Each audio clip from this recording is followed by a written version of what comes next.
अस्सलाम वालेकुम बेटा। अब हमने बेटा अपनी एक नई सीरीज स्टार्ट करनी है। इसके अंदर हमारे पास 6 चैप्टर्स हैं बायोलॉजी के, जिनको अगर हम करते हैं तो हमारे each and every long question will be completed. Along these they are also 3 more chapters, जिसको अगर हम करेंगे तो हमारे पास तकरीबन एमसीक्यूज को छोड़ के सारा पेपर क्या हो जाएगा, अटेम्प्ट हो जाएगा, शॉर्ट आंसर क्वेश्चन के हवाले से और लॉन्ग आंसर क्वेश्चन के हवाले से। अब जो हम पढ़ेंगे वो स्ट्रिक्टली टू द सिलेबस पढ़ेंगे। शॉर्ट वीडियो रखूंगा, कोशिश करूंगा कि थोड़ा टाइम हो ताकि इजीली देखी जा सके और मैक्सिमम चीज़ें क्या हो सकें, डिलीवरेबल हों। अब सबसे पहले हमारे पास एक टॉपिक है स्ट्रक्चर ऑफ बैक्टीरियल स्ट्रक्चर्स। उसके अंदर सबसे पहले सेल वॉल है। सेल वॉल चूंकि एक लेंथी टॉपिक है, it could be asked as a long question in your final paper. और इसके बाद बाकी जो स्ट्रक्चर हैं वो नीचे मैंने लिखे हुए हैं। तो सबसे पहले हम देखते हैं सेल वॉल क्या होती है।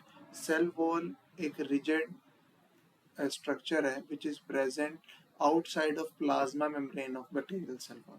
बैक्टीरियल सेल वॉल के बाहर जो स्ट्रक्चर होता है, इमीडिएट जो स्ट्रक्चर होता है, वो आपके पास क्या होता है, सेल वॉल का होता है। अब सेल वॉल किससे बनी होती है?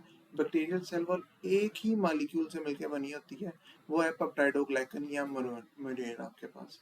अब पेप्टाइडोग्लाइकन का स्ट्रक्चर होता है, पेप्टाइडोग्लाइकन में आप देख सकते हैं दो लफ्ज आ रहे हैं, पेप्टाइड और ग्लाइकन।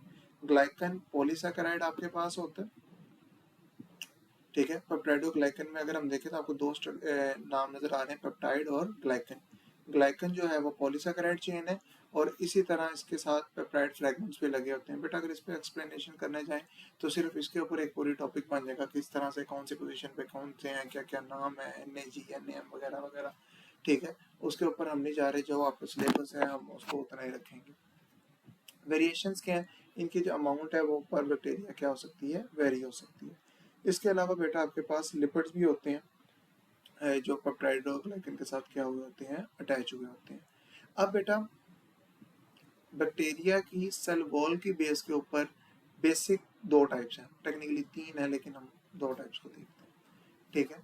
हमारे पास ग्राम स्टेनिंग के हवाले से सर HS ग्राम ने एक टेक्निक इंट्रोड्यूस करवाई थी, जिससे हम बैक्टीरिया को क्लासिफाई कर सकते हैं with respect to their cell wall according the composition of their cell wall. एक हमारे पास ग्राम पॉजिटिव बैक्टीरिया और एक हमारे पास ग्राम नेगेटिव बैक्टीरिया। अब ये स्टेनिंग होती कैसी है, अगेन वो वाला स्टेप हमारी बुक में इंक्लूड नहीं है तो हमने नहीं करना। बस आपने ये याद रखना है कि ग्राम पॉजिटिव बैक्टीरिया जो है उसका कलर पर्पल होता है। क्यों? क्योंकि वो CVI कॉम्प्लेक्स बनाता है, CVI crystal violet and iodine complex आपके पास बनाता है, क्योंकि वो वॉयलेट जो डाई है उसको कर रहा होता है। इसी तरह से बेटा जो ग्राम नेगेटिव बैक्टीरिया है वो चूंकि CVI कॉम्प्लेक्स नहीं बनाता, वो सेकेंडरी डाई को लेता है, तो वो आपके पास पिंक कलर का शो हो रहा होता है। जो ग्राम नेगेटिव है वो किस कलर का होता है, पिंक कलर का शो हो रहा होता है, ठीक है। और जो ग्राम पॉजिटिव है वो कौन सा शो हो रहा होता है, पर्पल कलर का शो हो रहा होता है। अच्छा, एक एसिड फास्ट बैक्टीरिया भी होते हैं जो ना ग्राम पॉजिटिव लेते हैं ना वो ग्राम नेगेटिव ले रहे होते हैं। खैर उसको भी हम डिस्कस नहीं करेंगे। अभी तक आपने क्या पढ़ा, सेल वॉल की डेफिनेशन और लोकेशन आपको पता होना चाहिए। सेल वॉल किससे मिलकर बनी हुई है, वो जो कंपोनेंट पेप्टाइडोग्लाइकन है वो किससे मिलकर बना हुआ है। इसके अलावा सेल वॉल की बेस पे कितनी टाइप्स हैं, दो, पॉजिटिव और नेगेटिव। पॉजिटिव पे कौन सा कलर आता है, पर्पल। क्यों? क्योंकि वो वॉलेट डाई को रखता है। और दूसरे के ऊपर क्या आता है, ग्राम नेगेटिव के ऊपर क्या आता है, पिंक। क्यों? क्योंकि वो सेकेंडरी डाई को लेता है, सेफ्रॉनिन को, तो वो आपके पास gram negative pink colour show कर रहा होता है। अब डिफरेंस क्या है ग्राम पॉजिटिव और ग्राम नेगेटिव की सेल वॉल में, क्या डिफरेंस है? इस साल तो इसमें इतना ज़्यादा नहीं लिखा हुआ खैर, लेकिन पहले काफ़ी ज़्यादा था। ग्राम पॉजिटिव की जो सेल वॉल होती है बेटा, सॉरी, ग्राम पॉजिटिव की सेल वॉल और ग्राम नेगेटिव की सेल वॉल में सबसे पहला कंटेंट होता है पेप्टाइडोग्लाइकन का, ठीक है, और दूसरा होता है लिपोप्रोटीन्स का। अब आपके पास जो ग्राम पॉजिटिव है उसके अंदर पेप्टाइडोग्लाइकन का कंटेंट ज़्यादा होता है और लिपिड कंटेंट क्या होता है, कम होता है। जबकि ग्राम नेगेटिव में पेप्टाइडोग्लाइकन का लेवल थोड़ा सा कम होता है रिलेटिवली, और लिपोप्रोटीन का कंटेंट क्या होता है, ज़रा ज़्यादा होता है, लिपोपॉलीसेकेराइड्स वगैरह का। दूसरा पेरीप्लाज्मिक स्पेसिस। पेरीप्लाज्मिक स्पेसिस क्या होती हैं, आपके पास space between peptidoglycan layer and plasma membrane. ये आपके पास फॉर एग्जांपल ये आपके सेल वॉल है और ये आपके पास क्या रहती है, सेल मेम्ब्रेन। इसके दरमियान की जो स्पेस होती है वो आपके पास क्या होती है, पेरीप्लाज्मिक स्पेसिस। पेरिप्लाज्मिक स्पेसिस बैक्टीरियली इसलिए होती हैं कि जो बैक्टीरिया होता है वो पेरिप्लाज्मिक स्पेस के अंदर ना वो बनाता है, एंजाइम्स को रखता है जो एंटीबॉडीज या एंटीबायोटिक्स के खिलाफ काम करते हैं।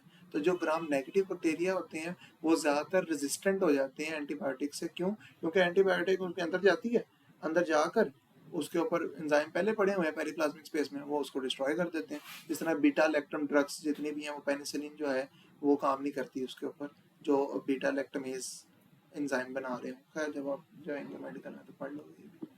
ग्राम नेगेटिव वॉल के अंदर आउटर एक एक्स्ट्रा लेयर भी आपके पास पाई जाती है, ठीक है। और इस आउटर लेयर का क्या फ़ायदा होता है? आउटर लेयर की वजह से जो ग्राम नेगेटिव है वो रेजिस्टेंट हो जाते हैं एंटीबायोटिक से, और पेरिप्लाज्मिक स्पेस के अंदर भी आपके पास आ जाती है। जब पेरिप्लाज्मिक स्पेस ज़्यादा हो जाती है तो आपके पास ग्राम नेगेटिव के अंदर उधर एंजाइम्स पाए जाते हैं और वो आपको रेजिस्टेंट बना देते हैं, ठीक है। अब आपने बेटा बोर्ड में लिखना कैसे है? सबसे पहले डेफिनेशन लोकेशन ये पढ़ लिया हमने, केमिकल कंपोजिशन ये पढ़ लिया हमने, स्ट्रक्चर ऑफ पेप्टाइडोग्लाइकन ये भी पढ़ लिया हमने, अदर कंपोनेंट क्या होते हैं ये भी पढ़ लिया हमने, स्टेनिंग ऑफ बैक्टीरियल क्लासिफिकेशन कैसी है, ग्राम पॉजिटिव ग्राम नेगेटिव ये भी पढ़ लिया हमने। इसके बाद बेटा आपके पास difference between cell wall composition gram positive और ग्राम नेगेटिव। आपके पास ग्राम पॉजिटिव में थिक पेप्टाइडोग्लाइकन की लेयर होती है और ग्राम नेगेटिव में और पॉजिटिव में लिपिड का कंटेंट क्या होता है? कम होता है। अब आपके पास ग्राम नेगेटिव के अंदर थिन लेयर ऑफ पेप्टाइडोग्लाइकन होती है, लिपोपॉलीसैकेराइड और लिपोप्रोटीन्स क्या होती हैं? ज़रा ज़्यादा होती हैं। आउटर मेम्ब्रेन की वजह से आपके पास ग्राम नेगेटिव रेजिस्टेंट हो जाते हैं। इसके अलावा पोरिन एक प्रोटीन पाई जाती है। पोरिन प्रोटीन बेटा क्या होती है? ये वो स्पेशल एक चैनल प्रोटीन है, ठीक है, जो स्पेसिफिक मॉलिक्यूल्स को बाहर निकालते हैं, ठीक है। और पेरिप्लाज्मिक स्पेसिस बेटा आपके पास इसमें ज़्यादा होती हैं with respect to gram positive. इसके अलावा कैप्सूल एक एक्स्ट्रा लेयर आ सकता है। कैप्सूल बेटा आपके पास क्या होता है? पास औकात कुछ बैक्टीरिया होते हैं वो सेल वॉल के ऊपर अपनी एक और पॉलीसैकेराइड की एक लेयर चढ़ा देते हैं, वो आपके पास क्या होती है? कैप्सूल होती है। और जिन बैक्टीरिया में कैप्सूल होता है उसकी पैथोजेनिसिटी मज़ीद ज़्यादा हो जाती है। क्यों? क्योंकि कैप्सूल होने की वजह से जो न्यूट्रोफिल्स हैं, जो वाइट ब्लड सेल्स हैं, वो अटैक नहीं कर सकते, क्योंकि न्यूट्रोफिल भी ओवरऑल नेगेटिव चार्ज होते हैं, कैप्सूल भी ओवरऑल क्या होता है? नेगेटिव चार्ज होता है। तो और दूसरी बात, ये अटैचमेंट करवाता है और बैक्टीरियल कॉलोनीज वगैरह बनाता है, ठीक है। Some bacteria produce capsule outside the cell wall. Nature gelatinous होती है और फंक्शन क्या होता है? स्टिकी करेक्टर होता है, ताकि बैक्टीरिया को अटैचमेंट में क्या रहे? आसानी रहे। और अगेन ये पैथोजेनिसिटी क्या कर देता है? ज़्यादा कर देता है। That's it for today.